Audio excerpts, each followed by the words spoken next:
ng halong rice. Sumasampay yung tubig doon sa rampahan ng halong mga lupa. Yan dati ngayon, ganyan niya kalaki. Yan ganyan kataas. Bigyan dito sa ibabaw ng ating sa rampahan ng bangka.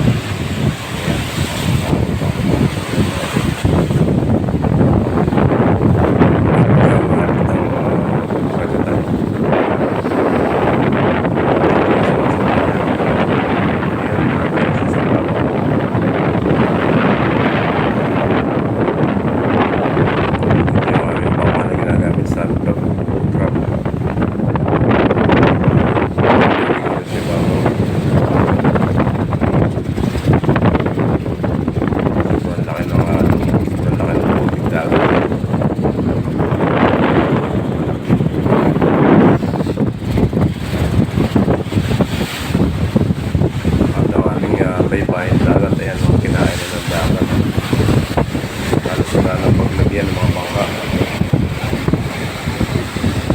So, pasigyan. Yung mga punong kahoy na nasa may silang pasigyan. Tumpa na. Yung aring malaking bangka na si Mr. P. Tapos siyang nakataso siya. Tapos dati yung bangka niya ay puro lupa. Ngayon wala na. Kinain na ng dagat.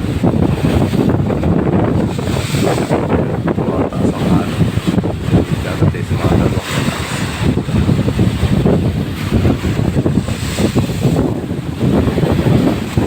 Wala na pa tayo.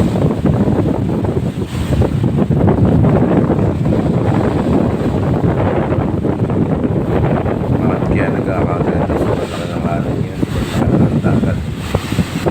Dati hindi ako ng dagat. Ayan o. May bahay, wala ng pagkataas ng bangka.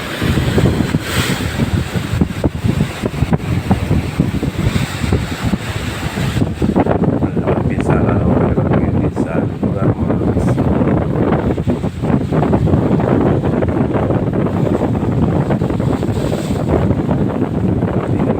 Malakas yung alon pero nakalkal pa rin yung mga lupa. Mahangin ay kaya wala na taasan ng lupa. Ang lupa ay kinalasan ng ating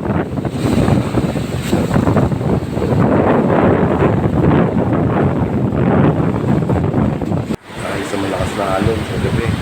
Ito nangyari sa amin pangkala sa Master Fishing.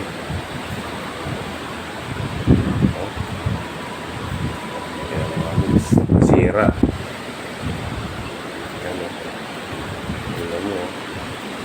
O kaya yung tingding or yung parka ay nabasag. Kaya mga lumis. Nabutas yung bangka namin malaki. Dahil sa hampas ng alon. At yung mga nakaanod na kahoy tumama dyan sa kanyang dinding. Nakahangin na siya. Dati puro lupa yan mga lods. Taasan dati ito ng bangka. Ngayon wala na. Sira pa yung aming bangka. Wala nang baybayin. Wala nang buhangin. Nahugas na lahat. Na wash out.